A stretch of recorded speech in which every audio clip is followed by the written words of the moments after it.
Hey, somebody needs to tie some flies. You have? Excellent. Good morning, afternoon, or evening. You are listening to The Professional Noticer. Hello, everyone. I'm Andy Andrews. I thank you for making me a part of your week. My purpose here today and with every show we do is to play the part of a best friend or a coach. I want to help you live the life of your wildest dreams by giving you access to the greatest mentors the world has to offer today. The Professional Noticer is sponsored this week by Vortex Optics. You know, in 1986, Dan and Margie Hamilton started a small retail store in Middleton, Wisconsin called Wild Birds Unlimited. The store sold bird feed and binoculars for bird watching. In 2002, the Hamiltons founded Vortex Optics. Now, 20 years later, Vortex is still an American manufacturer based in Wisconsin with dealers throughout U.S., Canada, United Kingdom, Europe, South Africa, Australia, and beyond. Vortex products are so good that the company issues a very important promise to each and every customer. Vortex will repair or replace your Vortex product in the event it becomes damaged or defective at no charge to you. If we can't repair your product, we will replace it with a product in perfect working order of equal or better physical condition. You see, it doesn't matter how it happened, whose fault it was, or where you purchased it. If you ever have a problem, no matter the cause, we promise to take care of you. You can count on the VIP warranty for all Vortex Optics rifle scopes, prism scopes, red dots, range finders, binoculars, spotting scopes, tripods, and monoculars. Unlimited lifetime warranty, fully transferable, no receipt needed. Check them out, vortexoptics.com. Observations and answers, that's what we do here on the Professional Noticer. And of course, we love it when somebody comes to the table with both. And we have that today. We've got a very, very cool guest on here. And it's somebody that I feel like I know, and yet I haven't shaken hands with the guy. But I think I've read everything he has written. I think I've read everything that James Chandler has written. I'll put it that way. So you know, his books are legal thrillers. I just finished the last one, which is the first in a new series called Justice Bites, and that's in the top 10 on Amazon. He's got the 6 novels that are in Amazon's top 100 legal thriller. I'm very excited, and please welcome, once again, he was on before, but please welcome James Chandler. James, how are you? I'm well. Thank you for having me here, and I'm glad you're still talking to me after you've read all those novels. So, oh man, I am a fan. I really, really love what you're doing, and then I just last week just got a hold of the brand new one from the brand new series, and love that hero, love what you're doing with that. And so how did you decide in the middle of a series to start a new series?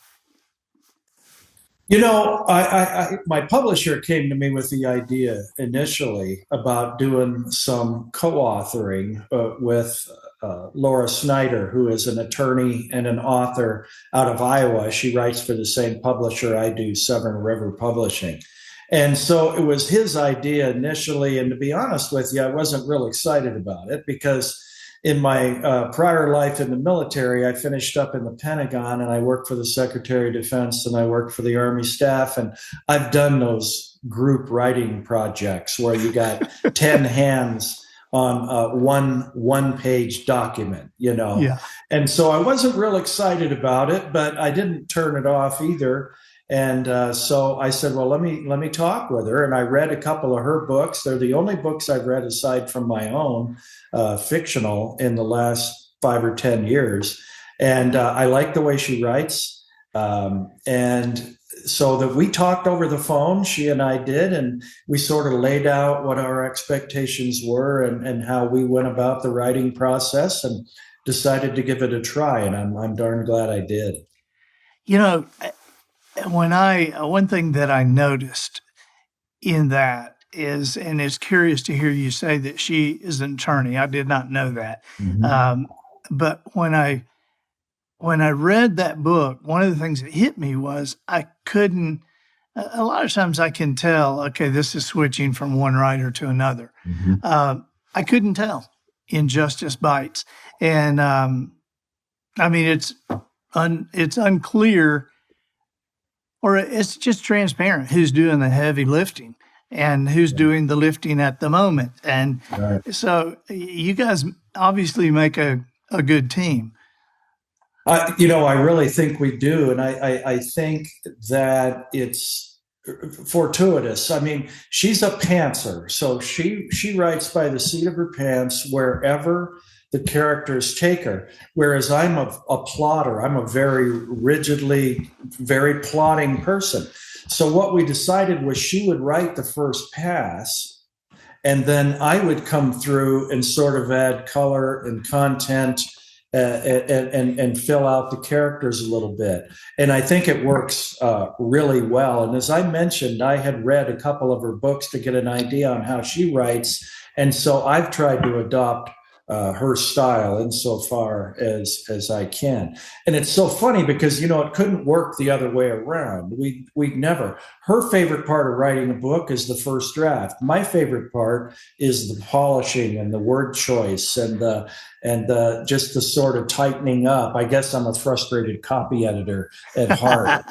But, it couldn't work the other way around. And so very fortunate that we sort of, I'm not so sure that we found each other or that my publisher, Andrew Watts, put us together, but I think it's working well. Yeah. It's always curious to me at the beginning of something, at the beginning of this series. This is the first time we've met these characters. And it's always curious to me how an author decides the backstory of his main characters.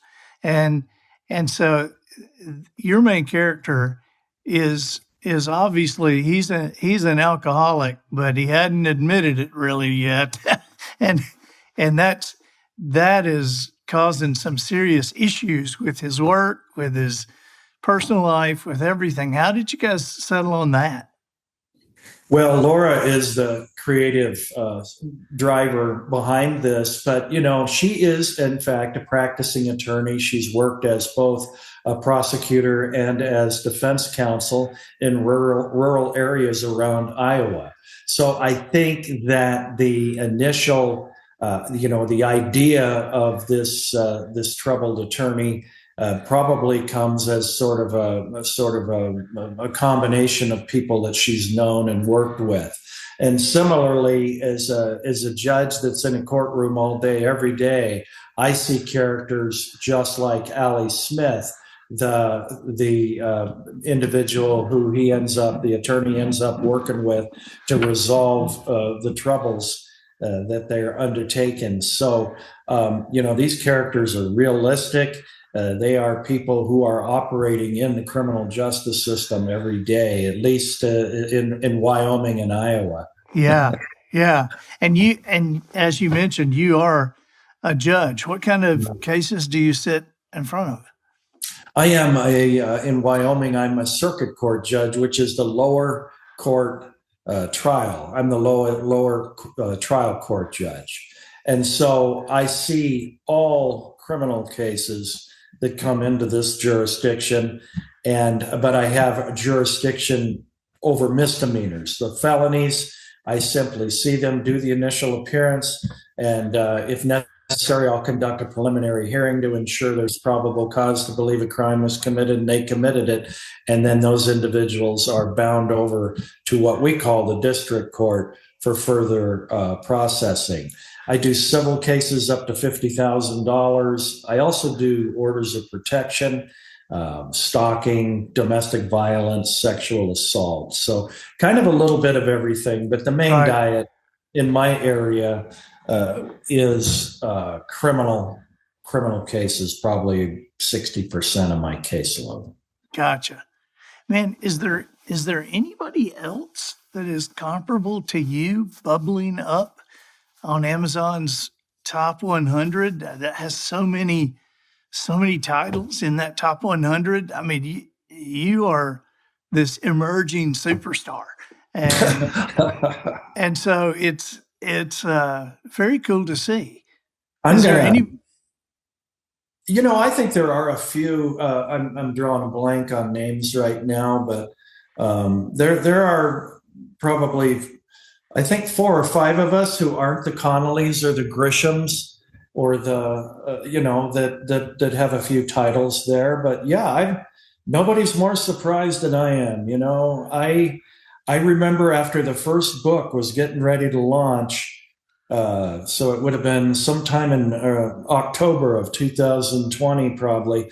I remember telling my wife we were driving somewhere, and I said, if I could ever get a book on the Amazon Top 100 for legal thrillers, that's the big leagues. I would be pretty happy with myself there. And then, here we are 5 years later, and as you mentioned, they're all there. Yeah, And you got 7 of them in there. yeah, and so, like I say, nobody's more surprised than I am. But kind of, yeah, I'm proud of it. Well, to anybody watching or listening who is curious, if you like John Grisham, if you like Michael Connolly, then you would love James Chandler. So you have to get on these books. Hey, is there, the first series is like 6 in, right? Is that right? Mm-hmm. Or 7 in? 6 in, the 7th will be out in May. Okay. And so I've written, I guess, 3 books as a series, I guess, kind of. Just doing the same character again. Is there anything that you kind of got into this and thought, I wish I hadn't have started it that way. I wish I hadn't had him have brown hair or whatever it is, Is there I don't anything? know if there's anything in particular. I wish I think the one thing that everybody being readers and reviewers have told me, I think, and I think it's reflected in the reviews, is that I think I've gotten better as I've written more books. And my publisher told me that would happen, because this was the only publisher with any interest in me, but his thing was, you got to do 4 books. And I was like, oh, hell, I can't write 4 books. It took me 5 years to write the first one, and he's like, no, you can do it. It gets easier as you go. So I had to take the first book, which I had written as a standalone novel, and then turn it into a series, and or to sort of transfer it so that it would be the lead book for a series. So I had to do some revisions. And in retrospect, I don't know, maybe it was where I was in my life at the time or whatever, but I think misjudged is a little, choppier, or maybe a little harsher than my books are since then. So I would just say that if I went back, I think I'd write a different book now as the first book in the series than I wrote then. Yeah. And misjudged, the very first one, I love this part of your story, but how many agents, how many publishers turned you down? Well, I would say probably dozens of agents and dozens of publishers. I mean, it took me probably two years to find somebody to publish, and I was humping, and you know how it is. I know you do, because when you're doing these letters, when you're doing submissions, you've got to submit to everybody like they're the only one that you care about. It's almost like doing resumes and cover letters, And boy, oh boy, I still don't have an agent, so well into the dozens of agents, and I think probably 40 or 50 publishers as well. Once I decided nobody was going to agent me, then I decided to go direct to the publishers. And I had actually given up on getting published. And then I went to a judicial conference where the speaker was Martin Clark, who, like you, is a New York Times bestselling author, also happened to be a judge. And he was the keynote speaker at this thing. And he said, "Hey, every crowd of attorneys and judges I talk to, there's a guy out there with a book. If you're the guy with the book, come see me." And I did afterwards. Thank goodness I did. And we talked for a little bit. And he encouraged me to keep trying. And that was in September of 2019. And I got back and I told my wife, Ann, I said, "Hey, I'm going to spend the next 6 weeks submitting again. And if I don't have anything by January 1st, 2020, then I'm done." And December 12th, 2019, Severn River Publishing got a hold of me and we started talking about the deal. So I cut her pretty close. Yeah. Wow. Yeah. Yeah. That is pretty close. What did he say that made a difference other than just kind of stick to it? He was just very encouraging and just said, "Hey, make sure that uh, you've given it everything that you've got to give before you give up on it. You've got to." And he didn't know me from Adam, but he said, "You've got a story to tell. You've got a unique viewpoint. So stick with it." And it's 400 and that was in Jackson, and it's 450 miles from Jackson, Wyoming, to where I live in Gillette, Wyoming. So I had a little windshield time on the way back to give it some thought, and I decided to do it. But just a general level of encouragement is what he gave me, and he's become a mentor of mine, and we stay in touch via email from time to time. Well, you are at a point in your career now where I'm sure you have had the same thing happen, where people are coming to you and say, "Hey, I've written a book." And I would imagine that this guy, when you went to him, I would imagine that he probably made a decision in his mind. This guy could do it. This guy could write. This guy could carry it off. And because do you find yourself thinking that as you talk to people? You bet. A lot of people, a lot of letters from readers and people that I know and people who know me, who know other people who have books pending. I'm sure this happens to you as well. A lot of people ask me about advice on writing and getting published and the like. And I offer what advice I have and what I can, but like I tell them, when I was playing baseball in college, nobody ever came to me and asked me how to hit. And my batting average there was actually a little better than my batting average in getting published. But I guess it's a different world. Once you make it to get published, people think you know what you're talking about. But yeah, it's we don't know what we're talking about, but we're published. So it just adds another piece of the loop in there. It's curious. A question that I have started asking people, and they think it's kind of a joke, but I'm not really kind of not joking. Is when people ask me that, I say, "Well, let me ask you this: can you write?" And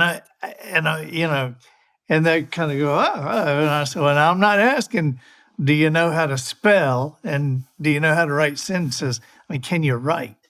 And because I have found a lot of people just can't, right. And there are so many things. I was talking to somebody the other day. It was a songwriter, and I was talking to him, and he said, "This is something you can increase your skill level, increase your understanding, but either you can do it or you can't." And I kind of find that about writing too. I mean, I don't know how you did in freshman English, but most of the people that I know did horribly. I did great. Now, it's the only thing I did great in, but I did great in freshman English because it was all composition. And even though I couldn't tell you the indirect object and the predicate and all like that in high school, I could make it sound right. And so I don't know, just a God thing, I guess. But I think you have to be honest with yourself about what you can do, because that's what confuses me, and I'd be curious to hear what you think about it. Um, we tell people, "Hey, stay after it, keep trying." But then you watch American Idol, and you see somebody on there that can't carry a tune, and you go, "Well, you could stay after it till Jesus comes, and that's not going to help." Because you can't carry a tune, Right, and right. so it's just kind of the same way. Well, you can stay after this publishing thing forever, but you can't write. I agree with you. I think there is a certain amount of natural talent that needs to be applied, and like you, I know I was not a good student. There's nobody that had bet me to be most likely to succeed or anything like that. But I was always able to write. It was just a talent I had. It took me 4 years to get through law school because I went at night. And after my first year, I got the letter from the dean that said, most people with your grades don't graduate. And of those who do, most don't pass the bar. And this was at George Mason University School of Law. And at the time, I was 40 years old. I was an Army officer, and I'm taking money out of the family income to go to school at night. And I almost hung it up, but my wife encouraged me not to. But what happened was, after the first year and a half, I was able to start taking classes that I could pick. So I just picked all the classes where I could write a paper instead of do a multiple choice test. And all of it, because they graded on a hard curve at the time. And, you got people in there with undergraduates from Harvard and Yale. And I mean, there's a lot of really smart people in that class. And, but you know what, when I could write a paper, A's every time. Wow. So that pulled me up to, I was still, I think, in the bottom half of the class, but I survived. And I think, so there's some native talent to it, and adding to what you just said, when I talk to people about writing, I ask them, well, what are you going to write? What are you expert in? What do you know about? What do you know? Because what do you know? It's pretty clear if somebody's writing a legal thriller and they don't spend time in courtrooms or they're not an attorney. And so I would never write a police procedural. I'm not a cop. I don't know how they feel. I don't know how they think. I've done rides along with them as part of my training before becoming a judge, but I'm not, that's not who I am and not what I do. So I think you have to have the native talent, and then I think you need to write what you know. I really think that's a big part of it too. Yeah, I've thought about that when I was reading your books.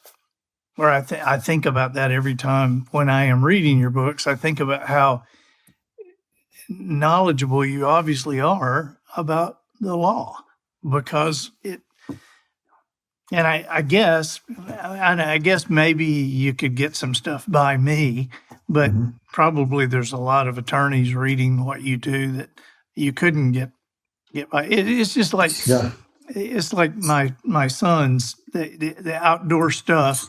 They can't stand it when somebody writes something about the outdoors and has, he was in the duck blind and he got his rifle ready. It's like, or she clicked the safety off her Glock, and and my boys just go, they don't know what they're talking about, and it becomes obvious in situations like that. But I had never caught you. you have got yours down. Now, how many children do you and your wife have? We have 2 daughters and 1 grandson. We have one daughter who is she's a trauma surgeon in Chapel Hill. She actually works in Charlotte, North Carolina, lives in Chapel Hill. Her husband is going to the University of North Carolina to get his endodontist. He's a dentist. He's getting his endodontist certification. So they'll be back there for a couple of years. And then our younger daughter is going to Colorado State right now and managing a boutique. And she's married to a guy who's a welder. So we get to see them a little bit more. And then we do I keep giving my daughters hell. They keep moving farther and farther away from me, But they're both wonderful shades of their mother. My wife of 42 years of connubial bliss here is a counselor, therapist, licensed professional counselor, and Really? has worked for years with battered women and does a lot of grief and loss counseling. So they are a wonderful reflection of her, I think. Wow. Yeah. Yeah. We've got two boys, and Yeah. I look at them sometimes and I think, because when they were little, I used to think, are they really kind of good looking, or do I just think that because they're mine? And then as they've grown older, they're obviously good looking. Yeah. I Yeah. think I look at their mother and look at me and I go, wow, you guys got on the right side of that 50% equation right there. Yeah, So it's funny, but you can tell, you know. I mean, I knew my older daughter was weirdly smart when she was like 3 years old, and I kept telling my wife that. And she was like, "Oh, you're just saying that because she's your, your daughter." And I was like, "Nah, there's something, there's a depth here that's unusual." Of course, that plays both ways, because by the time she's 4 years old, she's correcting my grammar and sure. factually, yeah. She's like, "Well, Dad, actually," and Yeah. and Yeah, then we've got one of those. Our 25-year-old, we've always said he's been 40 ever since he was 6. There you go. So what do they think? What did they think about your stuff? Do they talk to you about it? Do they pay any attention to it? A little bit. I think the first novel had so much of me in it that they'd heard all the jokes, they'd heard all the lines. My wife says that she's never read any of them. She goes, "I just can't get your voice out of my head, you know." Right. So, but I think she's going to give the new one a try, because I told her, "Hey, that's not me, you know, that's Laura and me." But yeah, they're obviously really proud of it, and they are interested in seeing how things go. And my younger daughter is very artistic, and she's a very creative person, and so she's been kind of on board a little more, almost, because she's just artsy in that way. And she's living through it. Yeah, she's imagining through it. Yeah, and she's in Fort Collins, about 4 hours south of here, doing fashion merchandising. But she's always been very artistic and very creative. Whereas Hannah, when I started writing this, was in med school and then doing the residency and getting married and having. So she has 100-hour weeks, you know. So I don't know that she's ever even had the opportunity to take a breath since I started writing. But right. But yeah, they're both proud of Dad, I think. I bet they are. They are. So what advice would you have for somebody that is, an expert in their profession, that is wanting to create a fictional series? You have done this. Grisham did it. Michael Connelly's kind of done it. I know, I can't think of his name right now, but there's a fishing guide in Florida that has done some amazing books, and it's all about kind of a marine biologist guy, and so but there's several people that have done that. What would you say to somebody who's saying, "Yeah, I'm a chef and I'm thinking about writing a murder series"? The first thing I tell people, and I use kind of the short phrase, "Write your book." So the first thing I tell people is, you got to write, right? You got to get away from the "I'm gonna's" and "I'm thinking about," and you got to get something on paper. So you got to write is the sort of the first step. And then "your" refers to sort of, I think you got to write what you know. Not only that, but you also need to write your book. I think you need to write the book that you want to write, because as you know, and as I know, this is a business that's all about rejection. Yeah. and you're going to be rejected unless you're the one in a million or billion or whatever. You're going to be rejected. And so I think that it's easier to stick with the rejection if you're believing, if you are a believer in the product that you've written. So I tell people, don't write what you think the editor wants to see or what you think the public wants to read. I think you got to be true to yourself and write your book or your short story or whatever it is, because the rejections are going to come, and when they come, it's going to be, as you know, it leaves a bad taste in your mouth, and but you can get through it if you're a believer in the project. I think so. So Randy Wayne White is the guy I was thinking about a minute ago that has written the marine biologist books. Then I'll have to take a look at that. Yeah, Central Florida, St. Simon's Island. In fact, he wrote, there's one book, I can't remember which one he wrote, but my wife, she considers herself an expert in figuring out who did it before the book is over. And so I read one of his, and I thought, okay, Polly, let's see you figure out who did this. And that one beat her. But oh yeah, yeah, he's very inventive within his realm. I really like what he does. Yeah, So, my wife she can remember everything she watches. It's weird. It's like it's eidetic or something. And I said, you know what? If I had your ability to remember plots and who did what, I said I'd be incredible, because I can't remember what I had for breakfast half the time, and she can watch 5 minutes of a show and she'll be like, oh, we've seen this and here's what happened. And I'm like, if I could remember that, I'd be able to steal plots and do all kinds of good stuff. I mean, don't you sometimes when they do that, don't you sometimes think, I can't remember what I wrote. Right. I mean, do people come up to you and ask questions and you go, I don't remember that? It happens all the time with me. I have that. I mean, people will ask me, hey, on page 77 of such and such, on that, I think it's like the third paragraph, when he comes into the room and he says, and I'm like, I don't even remember any of that. I don't, but it's,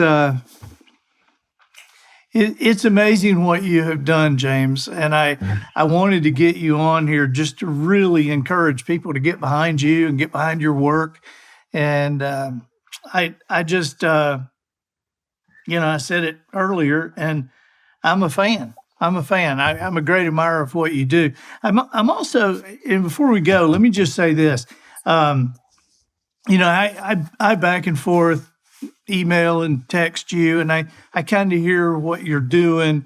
And I got to say, man, I have said for a long time that discipline is at least as important as talent in this game. And you are one of the most disciplined writers that I've ever even kind of kept up with. I mean, holy cow, you write a lot. I mean, do you feel like you write a lot? Do you feel like you do? I'm starting to feel it. I'll be honest with you. I'm on contract for 8 in my series, and so number 7 comes out in May. I'm writing number 8 right now, and I just told Ann yesterday. I said I think I need a pause because I feel like I'm not as productive maybe as I was, and so the discipline is coming into fruition here, because I'm having to use that discipline to stick with it, because even though I think I've got a killer idea on this 8th book, I think it's set up wonderfully by the 7th book, which my copy editor and my beta readers think is the best book I've ever written. I'm perfectly postured, but I'm still struggling a little bit. So I think maybe I've sort of reached the, I don't know, the threshold of I need to take an operational pause, as we used to call them in the military, I think. Well, trust me, if you just don't have that contract looming over you, you'll take a pause. You know, I mean, that's what I have found out. I kind of said, no, I'm not going to sign anything right now. And I'll just kind of write it as I go. I'll tell you when it's way too easy when you haven't got a deadline. It's way too easy to take a break. Yeah. And, that's what but I don't want to get too far away from the game. You know what I mean? So I've got to measure this thing out. But I do think I need a bit of a rest. Honestly, Justice Bites and the follow-on novel Bodies of Proof has sort of refreshed me, because it's given me a different perspective and a different way to look at the construction of novels and how they are written and the process of writing. So that's been really good, and it's been refreshing for me. So, but at the same time, I mean, I'm looking at 10 novels that I've had a part in writing in 5-6 years by this fall. So yeah, which is that's a lot. The word I would choose is insane. That's just crazy. But you need to add some more states to your fly fishing map. I got a look at that about a year ago. How many states have you caught fish on a fly rod in? I think 37. I'd have to look, but in fact, I'm missing your area there. I'm missing the deep south, the very northeast part of the country, and then around the Great Lakes. Never been to Michigan. I think Michigan, Ohio, Indiana, around there, and then Maine and a couple others up in the Northeast, and then just the whole Gulf. Yeah, well, I can't help you with the Northeast, but I can help you with the Gulf. And I'd love that. That would be fun. Yeah, it just happened by accident. I started fishing about 86, I think, is when I picked up a fly rod. I'd always fished, but I picked up a fly rod in 86. And then I the military takes you different places around the country and around the world. And then I started looking. I was like, wow, I've caught fish in 15 states. And then it was 17. And then, of course, I started taking my military assignments based on where the fishing was good. So I got to Fort Drum, and I got to Alaska and some places like that. But yeah, it's been kind of fun to see different parts of the country and just kind of wander around and back roads and see people as they are and catch fish as they are. So it's been fun, but I'd certainly love to join you down there. Yeah, well, you're going to have to. I can get you 2 states in one day. And that would be excellent. I would enjoy we drive out of our neighborhood, and when we go to the right, the first stores we run into have Alabama and Auburn stuff. And if we go to the left, the stores we run into have Florida State stuff. So that's right out of our neighborhood. Well, there we go. Yeah, that's awesome. Man, thank you for joining me. What can we do to help you, James? Just, I'm a big fan of your podcast. I watch that, and I have started creeping you on, YouTube with some of your talks, and I'm as big a fan of the motivation and the joy that you bring to people as you are of my books. And I've got a little bit of a speaking engagement I'm going to do in October or November in Minneapolis called Faith, Hope, and Courage. Also, wonderful thing they do. And so I've been watching some of your podcasts and the way that you bring a message of hope to people and a message of faith as well. And so I'm hoping to emulate that to some degree without stealing too much of your material. Hey, have at it. And you will do great. They're fortunate to have you there. but we're trying to, same thing as you, trying to make a difference, one person at a time. And if the books helps get me a foot in the door, where I can talk to some people about some of the stuff that I've been through, and some of the things that veterans go through, then I'm more than happy to use that as leverage to give me an opportunity. Because kind of like you, I've colored outside the lines at times, and I've been in the barrel pit, but always with an eye on the horizon. And so fortunate to see some of those dreams come true. And I sure appreciate you giving me the opportunity to come on here and talk a little bit about books and writing. Absolutely, buddy. Where do you want us to get your books? I think most they're available on Amazon, of course, and I think online, Barnes and Nobles, Walmart, Target, most of the major retailers have them. Not in Audible. Audible, yes, doing very well on Audible. A lot of independent bookstores carry hard copies of them, and they can certainly get them if they want them, but not so much in the books in major retailers. But gotcha. Independent bookstores are big carriers. I love your books on Audible. The guy who narrated Justice Bites, I thought, did an awesome job. Yeah, I did too. I agree. And they did a trailer for that book. My publisher did, Severn River Publishing, and it was essentially the prelude or the prologue to the book being narrated. I'll shoot you a copy of it. Okay. But it was kind of bizarre because I was listening to this thing and I was like, wow, I helped write that, and because of I guess I'm accustomed to having my books narrated and listening to those guys, but this one also had some visuals added to it, which was really kind of wild, to see that done with something that you had a part of creating. So it was a lot of fun to hear that. Very cool. Yeah, a lot of fun. Well, buddy, thank you for joining us. Thanks. And anything we can ever do, you got my numbers. And so let me know, and let's keep in touch, okay? Let's do that, and I can't thank you enough for having me on here. I really appreciate it. Absolutely. Thank you. Talk to you soon. All right. Take care of yourself. I'm Andy Andrews, the professional noticer, harnessing common sense and wisdom to plow through challenges all the way to an answer for you. And I think that'll do it for this week. Get us out of here, Matthew. So, ladies and gentlemen, and to the boys and girls who aspire to become ladies and gentlemen, we have reached the end of another episode of The Professional Noticer. In a world where common sense has become a superpower, I'm harnessing that tiny bit of mental energy I have for you, seeking wisdom, making observations, and endeavoring to answer tough questions in a way that will empower your family and your business. I'm Andy Andrews. Until next week, goodbye. This episode of The Professional Noticer was produced by Matt Limper.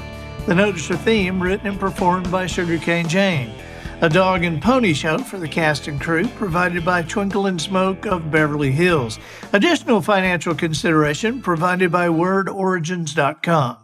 Do you ever wonder how a certain word came to be? WordOrigins.com is the entertaining and informative way to find out. And there always seems to be a story. For several years after the steam engine on a train was invented, it was called an insanemotive. Called that because potential travelers, when first offered the opportunity to ride, declared a person would have to be insane to board that monstrosity without a strong motive. Insanemotive was changed to dubious emotive, then crazy emotive, before finally settling on locomotive, which is what the name is still today. A new world of understanding opening for you at wordorigins.com.